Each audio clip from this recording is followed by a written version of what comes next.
उज्जवल के वहां से चले जाने के बाद अभिजीत बोला, चलो हम मेरे रूम में चलकर बैठते हैं और वहीं बैठकर सोचेंगे कि कार्तिक क्या करने वाला है आज रात को। सभी अभिजीत के रूम में गए और सोफे पर बैठ गए। राघव, सुमित और अभिजीत एक साथ बैठे थे। गौतमी और पूर्वी उन तीनों के सामने सोफे पर एक साथ बैठी थी। तभी सुमित बोला, मुझे लगता है कि आज शायद पार्टी में ना सर बहुत सारे लोगों को इनवाइट करेंगे और उनके सामने ये अनाउंसमेंट करेंगे कि वो फ्यूचर में पूर्वी से शादी करने वाले हैं। ऐसा कहकर वो अभिजीत को देखता है। अभिजीत सोचने लगा। तभी पूर्वी बोली, पर इससे उसे क्या मिलेगा? हमेशा की तरह रिजेक्शन ही तो मिलेगा ना। तब अभिजीत बोला, नहीं, मुझे लगता है वो कुछ और ही करने वाला है, कुछ मेरे साथ। तब गौतमी बोली, कहीं ऐसा तो नहीं कि वो पूर्वी को अपने पास रखकर हम चारों को इस मैंशन से बाहर निकाल देगा। तब राघव बोला, नहीं, उन्होंने कहा कि वो अभिजीत के साथ कुछ भी करेंगे, स्पेशल अभिजीत है। तब अभिजीत राघव को देखते हुए बोला, ये देखो, ये कितनी आसानी से कह रहा है कि मुझे कुछ भी करेगा वो।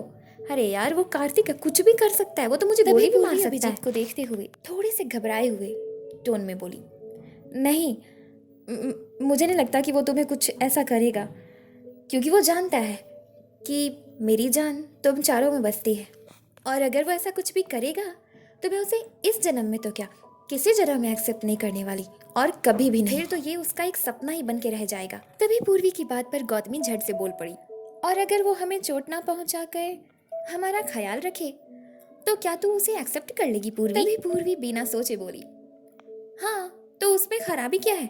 वो जिद्दी है, बुरा थोड़ी, और ना ही उसके इरादे बुरे हैं। ये बात किसी को अच्छी नहीं लगी। सब शांत हो गए और अभिजीत निराश हो गया और निराश मन से पूर्वी को देखने लगा। पूर्वी फिर अभिजीत को देखते हुए बोली, और कितना अच्छा हो जाएगा ना अभिजीत, अब तुम्हें मेरी वजह से उससे झगड़ने की भी जरूरत नहीं पड़ेगी, और ना ही वो तुम्हें मारेगा, ना ही चोट पहुंचाएगा, और ना ही पिटाई खिलवाएगा। मेरी वजह से तुम सबकी जिंदगी इस छोटे से मैंशन में कैद हो गई है। मैं चाहती हूँ कि तुम लोग फिर से आज़ाद हो जाओ, पहले की तरह।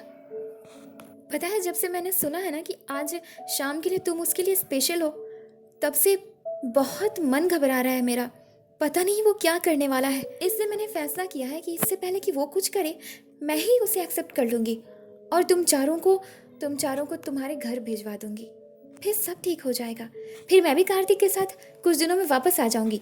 तभी अभिजीत बोला, पर पूर्वी, इतनी जल्दी किसी फैसले पर पहुँचना सही बात नहीं होती। मैं जानता हूँ कि तुम ये सब कुछ हम लोगों के लिए कर रही हो। तुम चिंता मत करो, आज शाम होने तो दो, फिर देखते हैं कि कार्तिक क्या करने वाला है। उसके बाद जो होगा सो देखा जाएगा, लेकिन मैं हमारी वजह से तुम्हें ये नहीं करने दे सकता मैं। तब पूर्वी बोली, हाँ, लेकिन उसमें खराबी भी क्या है? वो जिद्दी है, बुरा नहीं, और ना ही उसके इरादे बुरे हैं, क्योंकि अगर उसके इरादे कभी बुरे होते तो उसमें ऐसी चीज़ें नज़र आती, लेकिन आज तक ना ही उसने मेरे साथ ऐसा कोई बिहेव किया है और ना ही तुम लोगों के साथ। हाँ, उसने ये गलत किया है कि तुम्हें पिटवाया है उसने, जिसके लिए मैं उसे पक्का पीटने वाली हूँ। और तुम चिंता मत करो, जब मैं उसे एक्सेप्ट कर लूंगी ना तो वो तुमसे माफ़ी भी मांगेगा और फिर तुम सब अपने घर चले जाओगे। इसके बाद अभिजीत कुछ भी नहीं कह सका। वो चुपचाप निराश उदास मन से पूर्वी को देखने लगा। गौतमी उदास अभिजीत को देखकर पूर्वी को बोली, लेकिन पूर्वी, तू तो उससे प्यार नहीं करती है ना? तब पूर्वी बोली, देखो, प्यार व्यार क्या होता है ये मुझे नहीं पता। मुझे तो बस इतना पता है ना कि लड़के लड़कियों को पसंद करते हैं, उसके बाद शादी होती है। जैसे मेरी माँ ने अरेंज मैरिज किया था अपनी मर्जी के खिलाफ, अपने माता पिता की बातों का मान रखने के लिए, वैसे ही मैं तुम लोगों को बचाने के लिए और तुम लोगों की आज़ादी के लिए इस कार्तिक सिन्हा से शादी कर लूँगी। कौन सी बड़ी बात है। राघव, सुमित और गौतमी तीनों ही एक साथ अभिजीत को देखते हैं, जो कि उदास पूर्वी को देख रहा था। तब राघव पूर्वी को देखते हुए बोला, हे भगवान, थोड़ी सी अक्ल दे देते इसे। पूर्वी, तुम्हें सर के साथ जिंदगी बितानी पड़ेगी, ये पूरा जीवन, समझ रही हो तुम? तब गौतमी बोली, हाँ। पूर्वी सिर को हाँ में हिलाते हुए बोली, कोई बात नहीं, रह लूंगी। तब सुमित बोला, तुम्हें उनके साथ एक घर में रहना पड़ेगा। गौतमी फिर बोली, हाँ। पूर्वी उन तीनों को देखते हुए बोली, कोई बात नहीं, रह लूंगी। तभी राघव फिर बोला, और तुम्हारे और उनके बच्चे? इतने पर अभिजीत, जो कि कब से परेशान और बेचैन था, वो कुछ भी समझ नहीं सका और गुस्से में आकर उसने उन तीनों को एक साथ जोर से डांट दिया। उसकी डांट से वो तीनों चुप हो गए। और थोड़े से डर के साथ अभिजीत को देखने लगे। पूर्वी उसके गुस्से से हैरान थी। वो बड़ी ही हैरानी के साथ अभिजीत को देख रही थी, क्योंकि उसने इससे पहले इतना गुस्सा कभी नहीं किया था। पूर्वी समझ नहीं पा रही थी कि अभिजीत गुस्सा क्यों कर रहा है। पूर्वी के ऐसे एक्सप्रेशन पर अभिजीत बोला, आई एम सॉरी, वो थोड़ी सी टेंशन में था। तभी गौतमी बोली, मेरी कोई गलती नहीं थी, राघव और सुमित बोल रहे थे, मैं तो बस हाँ में हाँ मिला रही थी। इससे पहले कि अभिजीत कुछ बोलता, सुमित बोल पड़ा, अच्छा हमारी गलती थी? मेरी कोई गलती नहीं थी, ना ही तुम्हारी, सब राघव की गलती थी, इसी ने शुरू किया था सब कुछ। अभिजीत आगे की तरफ से झुककर अपने सिर को अपने हाथ से पकड़ रखा था। राघव और सुमित दोनों तरफ से एक दूसरे से बहस कर रहे थे, जिसमें गौतमी भी शामिल थी, और पूर्वी हैरानी से अभिजीत को देख रही थी। वो तीनों जब शांत नहीं हुए तो अभिजीत फिर से उन तीनों पर चिल्लाया। वो अपनी जगह से उठकर खड़ा हो गया। इस बार उस कमरे में पूरी तरीके से सन्नाटा छा गया। अभिजीत गौतमी को देखते हुए बोला, गौतमी जाओ यहाँ से। और सिर्फ गौतमी ही नहीं, राघव और सुमित, तुम दोनों भी जाओ यहाँ से। तब गौतमी बोली, चल पूर्वी, अपने कमरे में चलते हैं। अभिजीत गुस्से में था और साथ ही वो स्ट्रेस्ड भी था। इसी वजह से वो पूर्वी पर नहीं देखकर नीचे जमीन पर देख रहा था। पर पूर्वी उसे ही देखते हुए गौतमी के साथ उठकर उस कमरे से बाहर अपने कमरे में चली गई। तब राघव बोला, अभिजीत हम रुक सकते हैं ना तेरे साथ, तेरे ही तो दोस्त हैं। तब अभिजीत बोला, आई एम सॉरी, मैं तुम सब पे चिल्ला गया। सुमित बोला, जाने दो, कोई बात नहीं, दोस्त ही हैं तेरे, और हम जानते हैं कि तुझे किस चीज़ की चिंता है और किस चीज़ से परेशान है तू। तो चिंता मत कर, हम हैं ना तेरे साथ, जीतेंगे तो हम ही, कार्तिक सर नहीं, क्योंकि वो अकेले हैं। राघव सोफे से उठकर अभिजीत के कंधे पर अपने एक हाथ को रख कर बोला, we will win, don't worry. चल सुमित।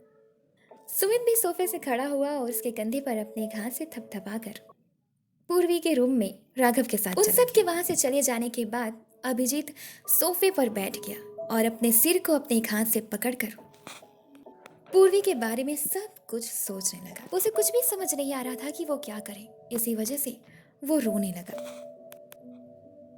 और अपने एक हाथ से अपने सिर को पकड़े हुए ही रोते हुए बोला, मैं ऐसा नहीं होने दे सकता।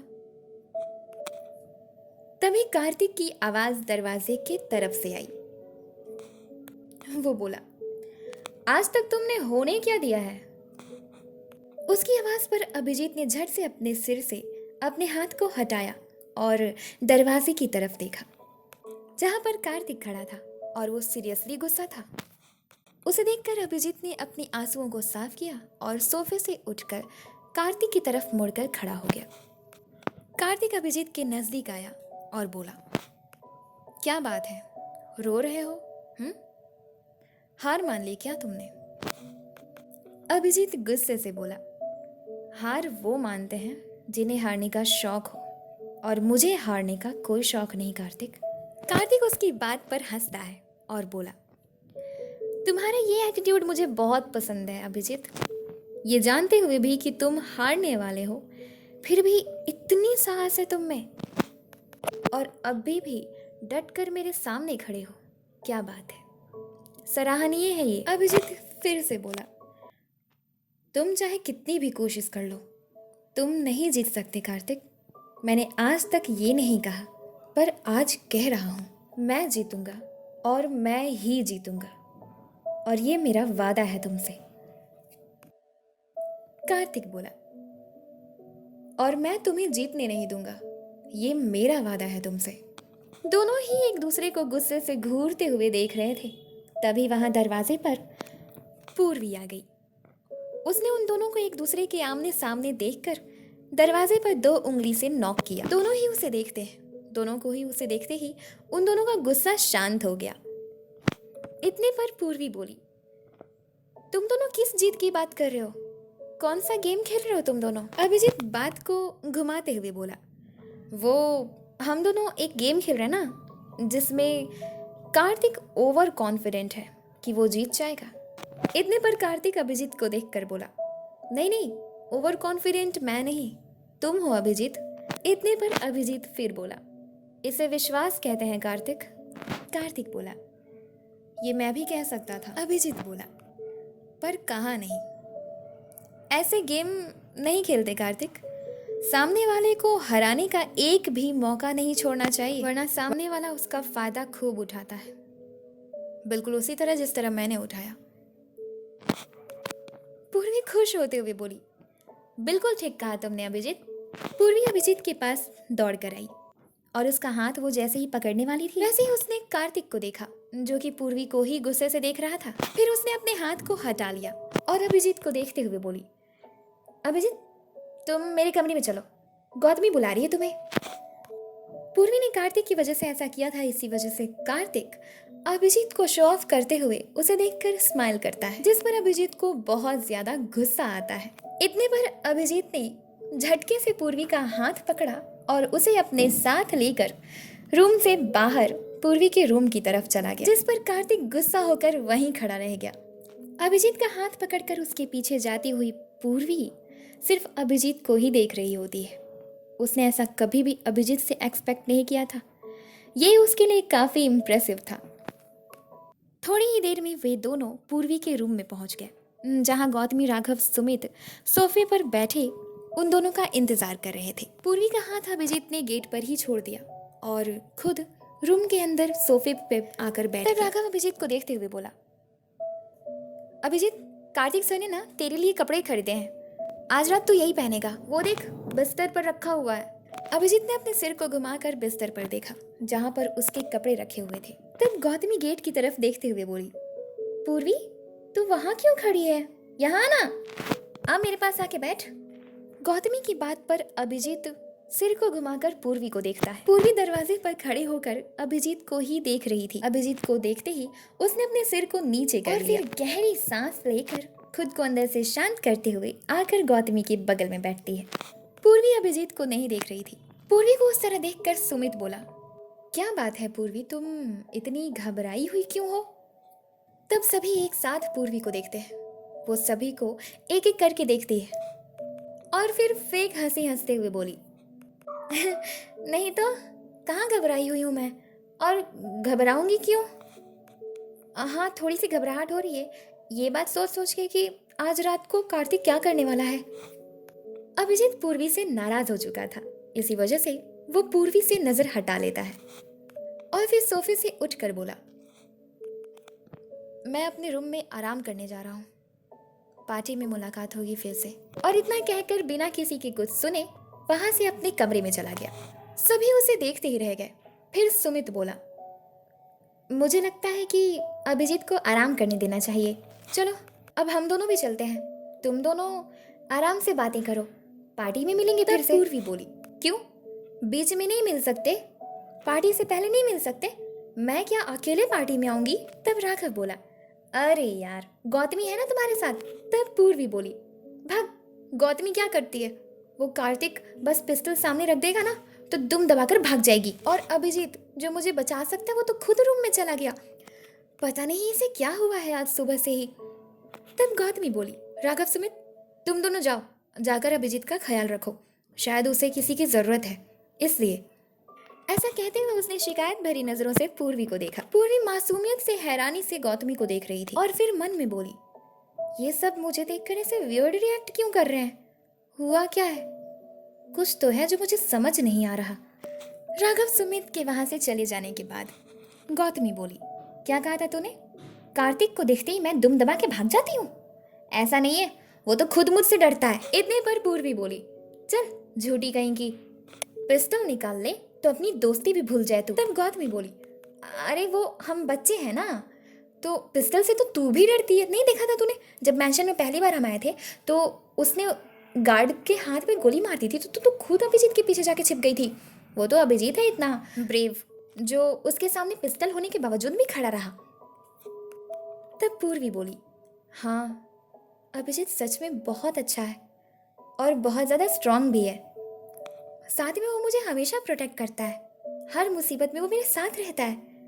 तुझे पता है गौतमी, जब वो मेरे आसपास रहता है ना तो मुझे किसी चीज़ का कोई डर नहीं होता, उसके सामने तो मैं हमेशा प्रोटेक्टेड महसूस करती हूँ। तभी गौतमी फेंकते हुए बोली, मेरे सामने 100 कार्तिक सिन्हा भी आ गए ना, और उन सब के हाथों में पिस्टल होगी, तब भी मैं तुझे अकेला छोड़ के नहीं जाने वाली हूँ यहाँ से। इतने पर वहां सच में कार्तिक आ गया।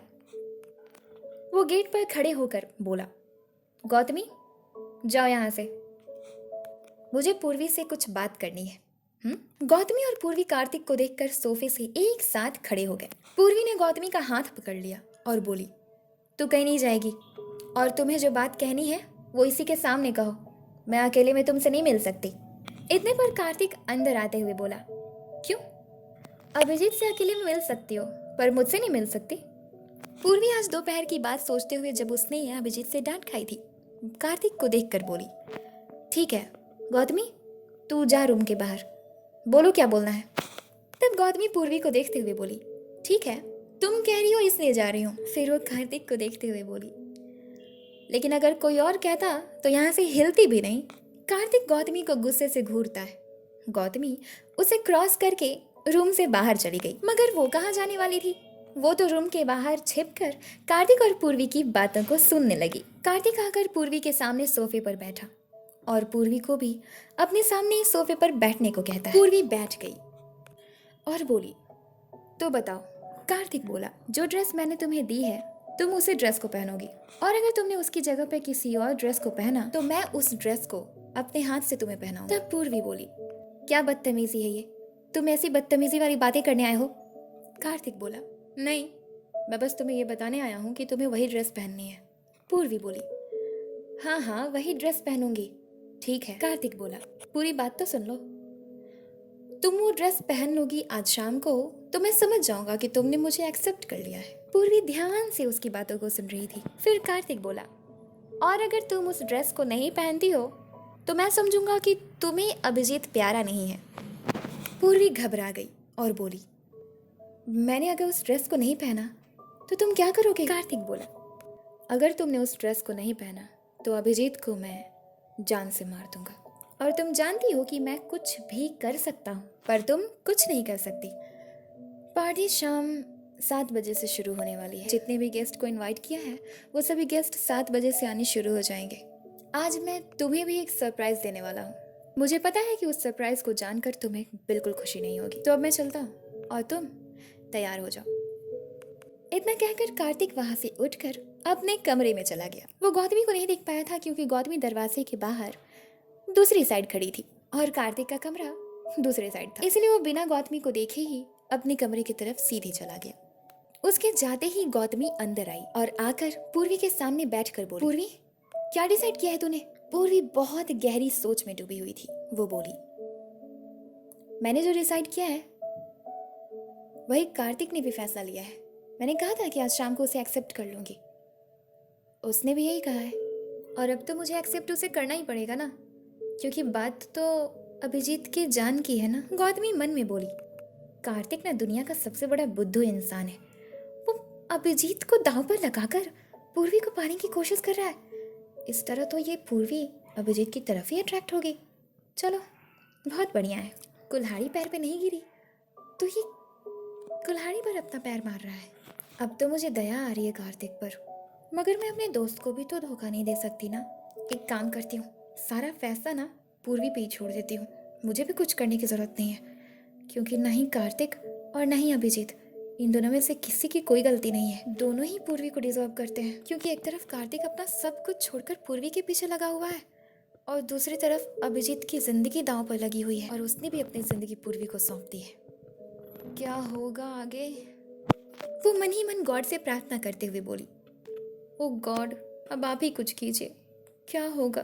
तब पूर्वी बोली, गौतमी चल जल्दी से तैयार हो जाते हैं, 1 घंटे में पार्टी शुरू होने वाली है। तू जानती है अभिजीत कहाँ है? गौतमी बोली, हाँ वो सो रहा है। पूर्वी बोली, सो रहा है? इसका मतलब वो पार्टी में नहीं आएगा? गौतमी बोली, आएगा ना, ये पार्टी तो उसी के लिए रखी है कार्तिक ने, वही नहीं आएगा? ऐसा हो सकता है? पूर्वी घबराते हुए बोली, गौतमी मुझे बहुत घबराहट हो रही है। गौतमी बोली, घबराने की जरूरत नहीं है, जा जाके ड्रेस पहन के दिखा मुझे कि कैसी दिख रही है तू। शाम के 7 बज गए। इधर नीचे हॉल में पार्टी की सारी तैयारी हो चुकी थी। गेस्ट आना शुरू हो जाते हैं। गेस्ट के वेलकम के लिए कार्तिक पहले से ही तैयार होकर वहां मौजूद था। सभी गेस्ट के रूप में उसकी कंपनी के स्टाफ्स, एम्प्लॉयज, मैनेजर्स और बिजनेस पार्टनर्स थे। आधे घंटे में सारे गेस्ट हॉल में भर गए। कार्तिक के साथ उज्जवल खड़ी थी। कार्तिक सभी मेहमानों को देखने के बाद उज्जवल से कुछ कहने ही वाला था, उतने पर किसी ने दरवाजे की तरफ से कार्तिक का नाम चहकते हुए लिया, जिस पर सभी की नजर उस इंसान पर ही टिक गई और कार्तिक हैरान होने के साथ साथ खुश भी हो गया।